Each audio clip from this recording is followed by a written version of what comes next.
예, 안녕하십니까? 저는 오늘 진행을 맡은 청와대 국민소통수석 윤영찬입니다. 본격적인 기자회견에 앞서 오늘 질의응답 방식에 대해서 간단히 설명을 드리도록 하겠습니다. 오늘 기자회견은 대통령과 언론인이 자유롭게 묻고 자유롭게 답변하는 방식입니다. 역대 대통령 기자회견에서 전례가 없었던 대통령께서 즉석에서 질문자를 직접 지명하는 방식입니다. 대통령 지명 방식이 처음이라 질문자 호명 과정에 일부 혼선이 있을 수가 있습니다. 대통령께서 손으로 지명하고 눈을 마지막으로 맞춘 기자분에게 질문권이 주어집니다. 나도 눈 맞췄다. 일방적으로 일하시면 곤란합니다. 기자 여러분들의 양심을 믿겠습니다. 질문하실 기자는 자리에 서서 소속사와 이름을 밝혀주시고 한 가지만 질문을 해주십시오. 질문이 다양한 주제에서 나올 수 있도록 주제를 나눠봤습니다. 먼저 정치, 외교, 안보 분야에서 6개, 경제, 민생 분야에서 4개, 평창 동계올림픽을 포함한 사회 문화 분야에서 2개 질문을 받겠습니다. 방송이나 중앙지 등 특정 기자군의 질문이 몰리면 제가 사회자 직권으로 관여를 하겠습니다. 해외 언론 질의응답 시에는 질문 시에는 순차 통역으로 답변 시에는 동시 통역을 진행하겠습니다. 그럼 이제부터 정치, 외교, 안보 분야 질의응답을 시작하겠습니다. 기자 여러분 손 들어주십시오.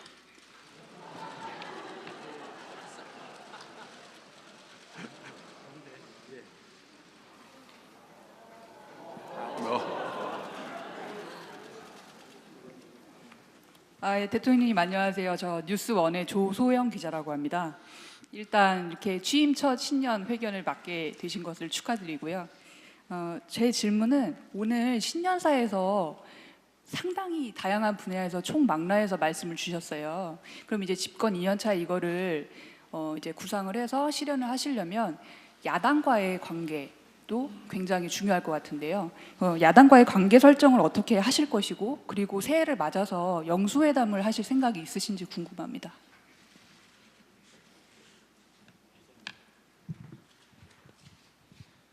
예,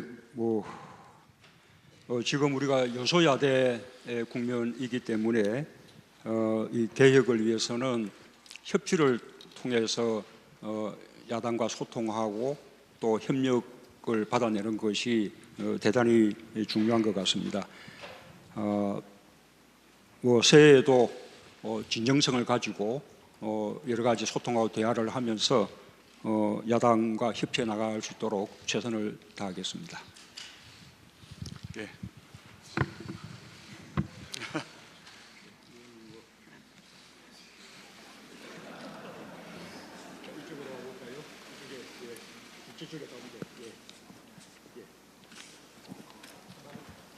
중앙일보 강태화 기자입니다.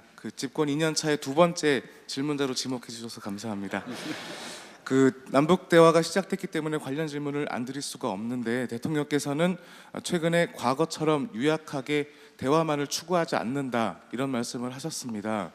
그리고 그렇다면은 그 말의 의미에서 과거 우리가 북한과 대화 과정에서 정말 어떤 게 유약한 대화였는지에 대해서 생각을 말씀해 주시고, 과거 대화와 어떻게 달라져야 된다라는 생각을 좀 들었으면 좋겠고요. 이와 관련해서 만약에 유약하지 않은 정상회담을 구상하고 계신다면 그런 정상회담의 목적과 어떤 설정된 방향이 어떻게 갖고 계신지, 또 그러한 유약하지 않은 정상회담이 이뤄지기 위한 전제 조건을 어떻게 좀 들고 계신지 설명을 듣고 싶습니다. 아시는 바와 같이 우리는 남북 관계 개선과 함께 또 북핵 문제 해결도 이루어내야 합니다. 이 두 가지는 따로 갈 수 있는 문제가 아닙니다. 북핵 문제가 해결이 돼야 남북 관계가 개선될 수 있고, 또 남북 관계가 개선된다면 북핵 문제 해결에도 도움이 될 것입니다. 그렇기 때문에 그동안 국제사회는 강도 높은 북한에 대한 제재와 압박을 가해 왔습니다. 그 제재와 압박의 목표는 북한을 대화로 이끌어 내는 것입니다. 지금은 첫 시작입니다. 오로지 대화만이 해법이다 이렇게 말할 수는 없습니다. 우리가 북한의 성의를 다해서 대화해서 남북관계 개선으로 또 북핵 문제 해결을 위해서 노력해 나가겠지만, 만약에 북한이 다시 도발한다든지 북핵 문제 해결에 성의를 보이지 않는다면 국제사회는 계속해서 강도 높은 제재와 압박을 하게 될 것입니다. 우리 정부 역시 두 가지 모두를 구사하는 그런 대북 정책을 펼치지 않을 수 없다라는 말씀을 드린 것입니다. 남북 관계 개선과 북핵 문제 해결에 필요하다면 저는 정상회담을 필요해서 어떠한 만남도 열어두고 있습니다. 그러나 회담을 위한 회담이 목표일 수는 없습니다. 정상회담을 하려면 정상회담을 할 수 있는 여건이 조성돼야 되고, 또 어느 정도의 성과가 담보돼야 할 것으로 생각합니다.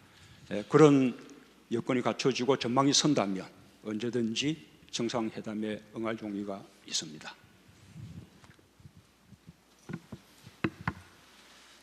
이쪽으로 가볼까요? 예, 이쪽에서 방금 손 드신 분이요. 안녕하세요. 미국 ABC 뉴스 조주희 기자입니다. 조금 어려운 질문이 될 수도 있겠는데요.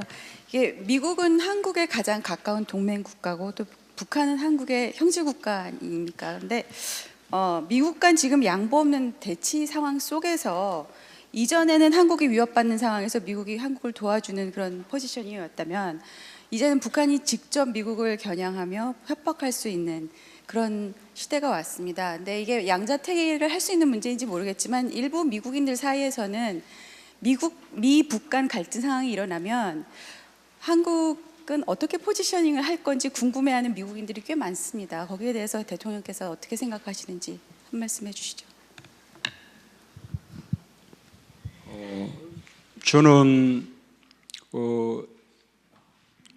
안보에 관해서 한국과 미국은 오랜 동맹국가이기도 하지만 또 안보에 관한 이해를 함께 공유하고 있다고 생각합니다. 북한의 핵과 미사일에 대해서 위협을 느끼는 것도 한국 또 미국 마찬가지입니다. 그래서 한미 양국은 대단히 긴밀하게 공조하면서 북한 핵 문제에 대응해 왔습니다. 또 그러면서 아까 말씀드린 대로 강도 높은 제재와 압박을 국제사회와 함께 나가면서, 그러나 그 궁극의 목표는 북한을 대화로 이끌어내서 외교적인 해법을 강구하는 것이다라는 것을 분명히 했습니다. 이제 미국이 주도했던 제재와 압박 거의 효과일 수도 있습니다. 남북 간의 대화가 시작되었습니다.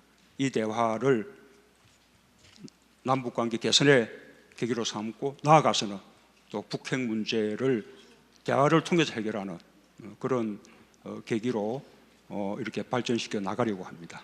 그에 대해서 미국과 아무런 이견이 없다. 그래서 미국도 이번 남북 대화에 대해서 전폭적으로 지지하면서 이것이 북핵 문제 해결에도 도움이 되기를 바란다는 뜻을 함께 표명을 하고 있는 것입니다.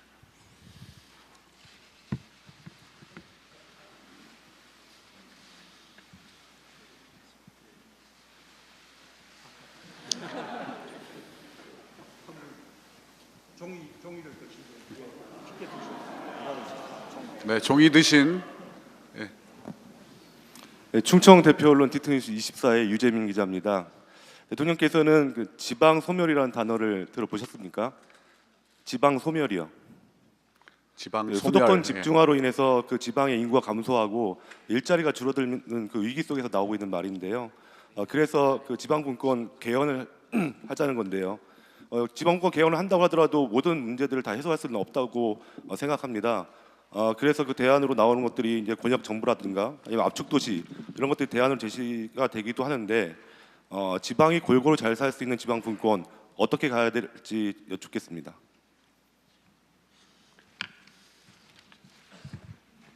우선 그 지방 분권과 자치를 강화하겠다라는 우리 정부의 정책 기조에 대해서 과연 지방이 그런 역량을 갖추고 있느냐 그런 의구심을 가지는 분들도 있습니다. 저는 그렇지 않다고 생각합니다. 지금 지방 정부들은 충분한 역량을 갖추고 있고 오히려 중앙 정치에서 부족한 부분들을 저는 지방 정부가 메워주고 있다고 생각합니다. 지방 정부가 단순한 행정 사무의 어떤 한 부분을 이렇게 자치하는 데서 넘어서서 재정, 조직, 인사 그리고 복지에 대해서도 자치권과 분권을 확대해 나간다면 지방 정부는 주민들을 위해서 보다 밀착하면서 많은 일들을 할 수 있을 테고 그것은 또 지방을 균형 있게 발전시켜주는 길이기도 합니다. 그렇게 된다면 누구나 다 서울로 수도권으로 이렇게 몰려드는 현상을 억제하면서 지방이 피폐해지는 또 공동화되는 그런 길을 근본적으로 막을 수 있다고 생각합니다. 예, 지금 정치 분야 3개가 계속되다가 우리 지방 쪽에서 질문이 나왔기 때문에 계속해서 정치 외교 안보 쪽 질문을 3개 더 받겠습니다.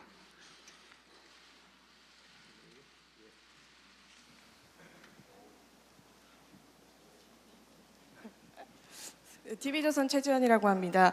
어제 위안부 합의 발표가 있었는데요. 대통령께서 과연 만족하실 만한 수준의 위안부 합의 결과가 이루어졌는지 지난해 12월 28일에 비해서 만족하실 만한 수준이었는지 묻고 싶고 그때 청와대에 오신 위안부 할머니들 취재해 보니까 재협상이나 보통 파기를 주장하셨는데 어제 그 수준의 합의 결과는 나오지 못했습니다. 그거에 대한 대통령의 생각 궁금하고 또 사드나 원전이나 다 절차적 정당성을 먼저 주장을 하시는데 그거에 비해서 이제 지난 대선 때 공약으로 내세웠던 정책은 결국 실현되지 못한다는 공약은 실현되지 못하고 있다는 평가도 나오거든요. 절차적 정당성만 주장하고 그래서 그거에 대해서는 어떻게 생각하시는지 좀 궁금합니다.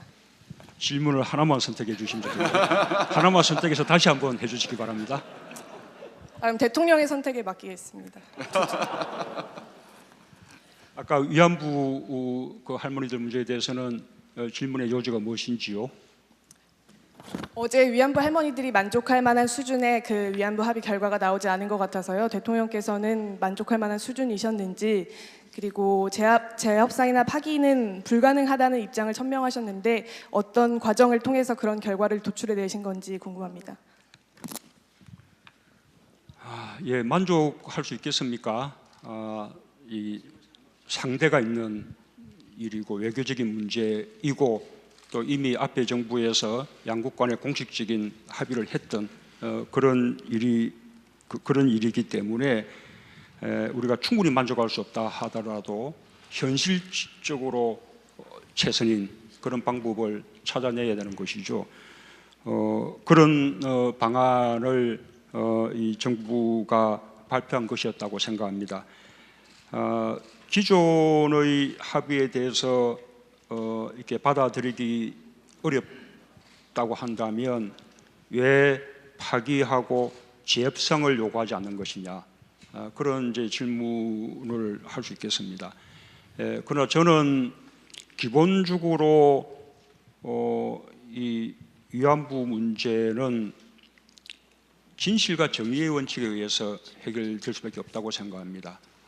일본이 그 진실을 인정하고 또 피해자 할머니들에 대해서 진심을 다해서 사죄하고 그리고 그것을 교훈으로 삼으면서 다시는 그런 일이 일어나지 않도록 국제사회와 함께 노력해 나갈 때 그러면 할머니들도 그 피해를 용서할 수 있을 것이고 일본을 용서할 수 있을 것이고 그것이 완전한 위안부 문제의 해결이라고 생각합니다.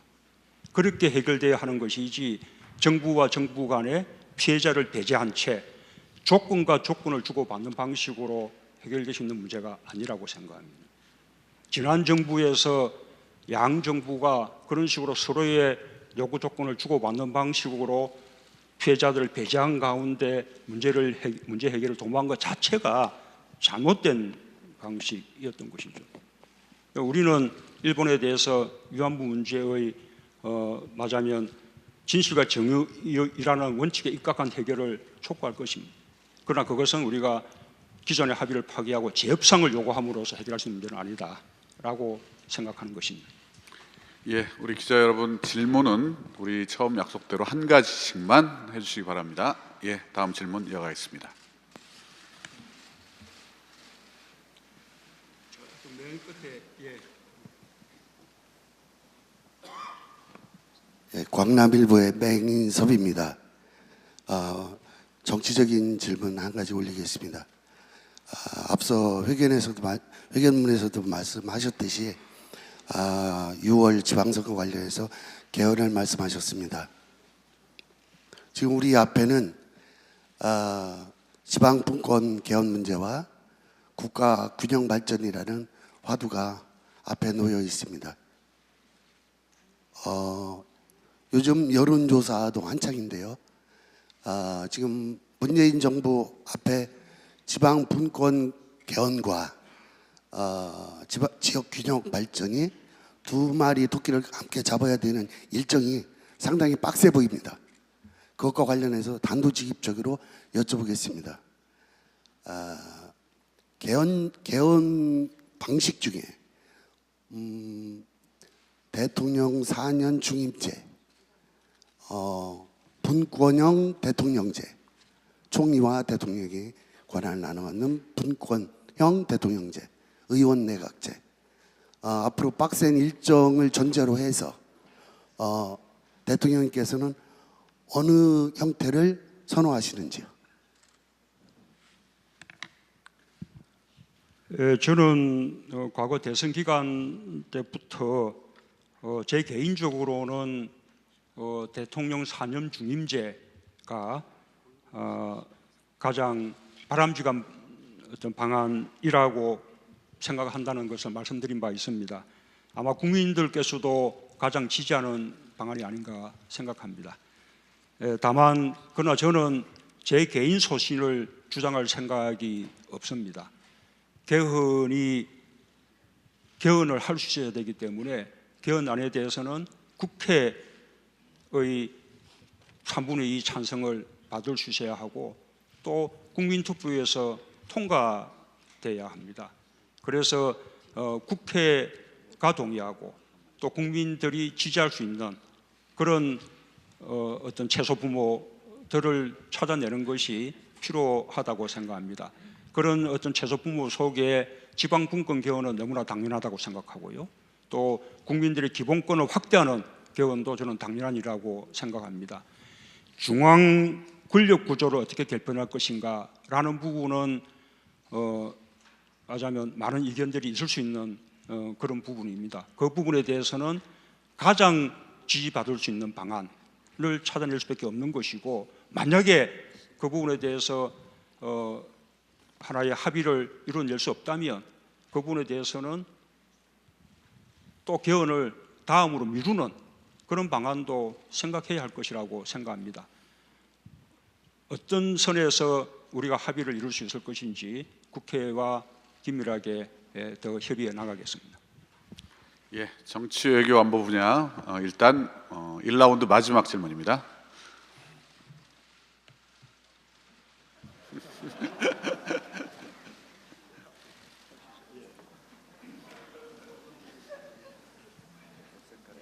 전자신문 성현희 기자입니다. 제가 오늘 보라색을 입고 나온 게 신의 한 수였던 것 같습니다. 네, 질문하겠습니다. 그 지방 선거 전후로 해서 단행될 청와대와 2기 내각 구성 방향에 대해서 구상하시고 계신 바 있으면 좀 듣고 싶고요. 그리고 한 가지만 더 하겠습니다. 올해 경제 성장률 3%대 전망하고 있지만 사실상 글로벌 평균 성장률은 4%잖아요. 그래서 격차가 계속 벌어지고 있는데요. 혁신 성장 분야에서도 사실 소득주도 성장에 비해서 문재인 대통령의 어떤 문재인표 정책이 뚜렷하게 보이지 않는다라는 지적도 좀 있는 것 같습니다. 오늘 그 신년사에서도 창업 지원하고 그리고 스마트 시티 등을 얘기를 하시긴 하셨는데 사실 그건 지난 정권에서도 좀 다뤘던 의제이기도 하고요.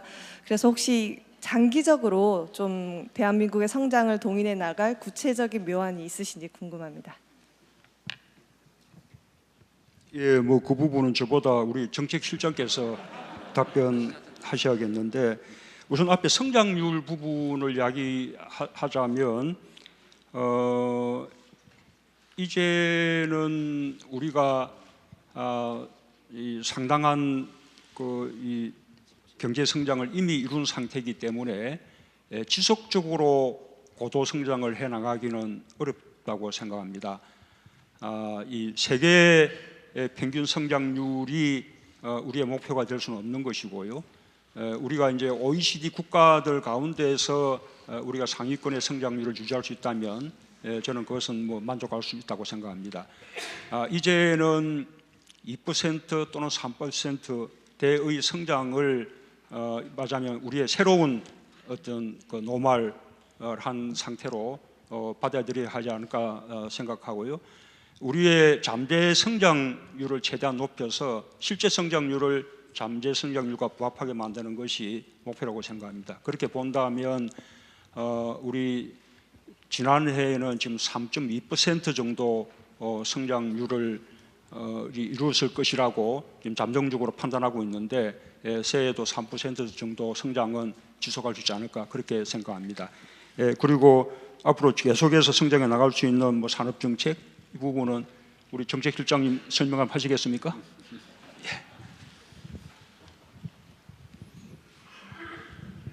네, 지난해 저희가 그 혁신 성장안을 발표를 했는데요. 이 정부의 성장의 두 축입니다. 일자리 소득을 통해서 수요 창출을 통한 성장, 그리고 공급 측면에서 산업 분야의 성장을 지난해 12월에 발표를 저희가 했었는데요. 과거하고 다른 부분은 과거에는 특정 산업을 국가가 이끌어가는 형식의 성장 정책이었다면 이번에는 지자체와 민간 부분에서 선정한 선도 산업을 정부가 지원하는, 다시 말하면 정부가 끌고 가기보다는 민간 부분에서 제한되는 부분을 정부가 지원하는 사업 주체별 또는 사업별 성장 전략입니다. 그래서 이미 아까 대통령께서 언급이 있으셨습니다마는 스마트 시티 또는 자율주행차, 드론, 재생에너지 이런 부분은 이미 많은 기업들이 지자체와 협의해서 사업 준비를 하고 있는 걸로 그렇게 알고 있고 올해는 상당한 그런 부분에서의 성과는 쉽게 나타나리라고 봅니다. 또 하나 추가로 말씀을 드린다면 이러한 새로운 성장 동력들이 만들어지기 위해서는 기본적으로 노사 합의, 특히 노사정 민까지 포함한 사회적 대타협이 매우 중요하기 때문에 1월 중에 사회적 대타협에 관한 기구가 우리 노사정위원회가 출범이 되면 그러한 저희가 계획하고 있는 또는 민간에서 계획하고 있는 선도 사업에서 노사 대타협을 통해서 일자리도 만들고 또 새로운 사업 또는 산업을 일으키는 그런 좋은 사례를 만들려고 예정을 하고 있습니다. 네. 그리고 성현아 기자님. 청와대 및 2기 첫 내각 번째 구성, 질문이 네. 청와대 2기 개편에 청와대 대한 및 2기 내각 2기 내각. 저도 굉장히 관심 있는 2기 질문이라요. 내각 구성 방향성에 대해서만 간단하게 부탁드립니다. 예, 그 부분은 지금 질문 자체가 뜻밖입니다. 아직 뭐 아무런 생각이 없는 문제에 대한 질문이었습니다. 예. 예, 다음 이제 경제 분야로 질문이 넘어갑니다. 우리 이 경제 분야와 관련된 질문을 하실 기자분들께 손들어 주십시오. 저랑 눈 마주친 거 맞죠, 대통령님? 경제 문제로 넘어가기 전에 방금 질문이 경제 문제에 관한 거여서 정치 외교에 관한 걸 하나 더 여쭤보겠습니다. 대통령께서 좀 불편하실 수도 있는 질문이 될 수도 있는데요. 어제 아랍에미레이트에서 특사가 왔습니다. 처음에는 어떤 언론이 이 문제는 문재인 정부의 탈원전 정책과 관련이 있는 것 같다라고 보도를 하면서 불거지기 시작했는데요. 제 모친까지도 도대체 그 건은 어떻게 된 거냐 이렇게 관심을 가질 정도로 국민들이 의문이 많습니다. 특히 외교 상대가 있는 외교 문제이고 그리고 그 나라가 왕정 국가라는 특성상 모든 것을 다 공개하기 힘들 수도 있을 텐데 제가 궁금한 거는 그 국민들의 안전 생명을 위협할 정도의 국민들이 모르는 이전에 어떤 협정이 있었는가, 그리고 어제 만남에서 그런 협정 부분에 수정이 가해졌는가, 가해지지 않았다면 앞으로 어떻게 하실 계획인지 답변 부탁드립니다.